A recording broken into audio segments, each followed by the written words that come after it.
গত 24 ঘন্টায় পারলে প্রায় 1-2 মানে একের পর এক শুট আউট, বসিরহাটের শুট আউট, বেলঘরিয়াতে শুট আউট, বিভিন্ন জায়গায় পার্ক স্ট্রিটের শুট আউট। আজকে আবার একটা ঘটনা ঘটেছে একই রকমভাবে, এবং পার্ক স্ট্রিটের সেই ঘটনায় দেখা যাচ্ছে মানে অস্ত্র ঝঞ্ঝনানি চলছে।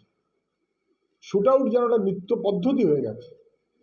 দুষ্কৃতীরা মনে করছে তাদের রাজত্ব, তাদের সরকার, তারা তাদের মতো করে চলছে, বয়ে যাচ্ছে। এবং তারপর ধরা পড়ে গেল, ওই যে 4জন না কজন ধরা পড়েছে কি একটা মির্জাগালি স্ট্রিটের ঘটনায়। অভিযুক্ত যে সে তো দেখা গেল একেবারে তৃণমূলের শাসক দলের লোক। এটা বিস্ফোরক কিছু না, এটাই স্বাভাবিক, এটাই নিত্য সত্য।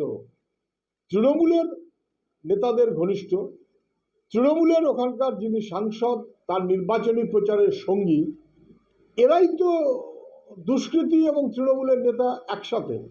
ফলে শুট আউটে অভিযুক্ত যে সে তৃণমূলের নেতা হবে অথবা কর্মী হবে, এর মধ্যে নতুনত্ব কিছু আছে বলে মনে হয় না। পশ্চিমবাংলাকে এইরকম গুন্ডা গাদ্দির জায়গাতে নিয়ে গেছে তৃণমূল, এবং শুট আউট এখন নিত্য ঘটনা।